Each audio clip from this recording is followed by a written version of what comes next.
everything in your business feels important right now, this video is for you. Because when everything feels urgent, it's impossible to move forward with confidence. You stay busy, but not grounded. And most of the time, the problem isn't that you don't know what to do.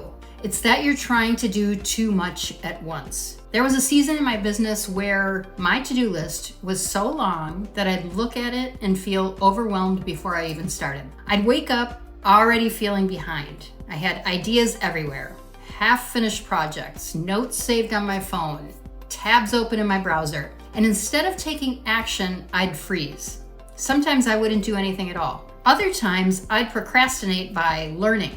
And I told myself I was being productive, but all I was really doing was adding more ideas to an already cluttered mind. And because I was juggling so much, I rarely finished what I started. That cycle alone will drain your confidence quickly. So what finally clicked was realizing I didn't need to work harder, I really needed to work smarter.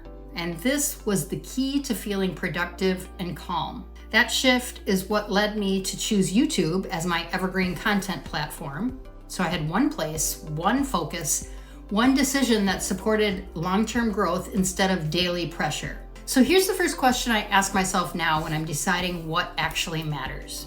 Does this move me closer to something I actually own? And if the answer is no, it immediately drops down the list. Borrowed momentum feels exciting, but it doesn't last. Ownership compounds. That one filter removes a huge amount of the noise. And the second question I ask is this: will this still matter 3 months from now?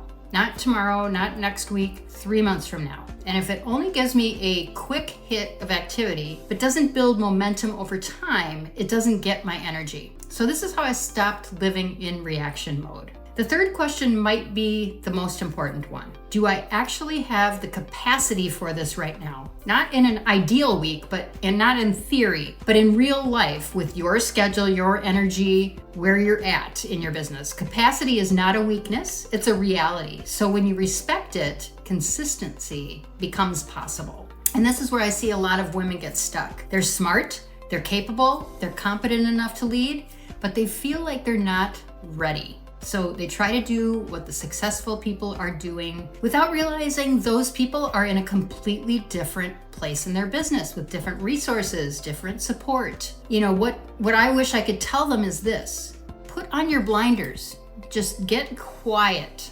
stop looking around, and ask yourself, what is my message? What actually stirs me in my gut? Because clarity doesn't come from copying, it comes from alignment and action. So when I simplified how I decided, the first thing that changed wasn't my results, it was how I felt. I was calmer, I felt more confident, less frantic. I wasn't continually questioning myself. I wasn't trying to do everything. I was choosing a clear direction. And here's something important. Deciding what matters doesn't mean committing forever. It means choosing what deserves your attention right now. You're allowed to change your mind, but you can't build anything meaningful if you're split in 10 directions. So today my filter is simple. I choose slow, steady, calm growth over hustle and burnout. Every time. Because the goal isn't to build fast, the goal is to build something that actually supports my life. So if you're feeling overwhelmed, here's a simple place to start. You want to ask yourself, what is the one thing that would make everything else feel lighter? Not perfect, just lighter. And that's usually your answer. So if this helped you slow down and see your business more clearly, I'd love for you to subscribe and stay in this conversation with me. This channel is about clarity, ownership, and building a business that supports your life and doesn't consume it. And if you want, leave a comment and tell me what feels hardest to decide right now. I read every single one. I'll see you next time.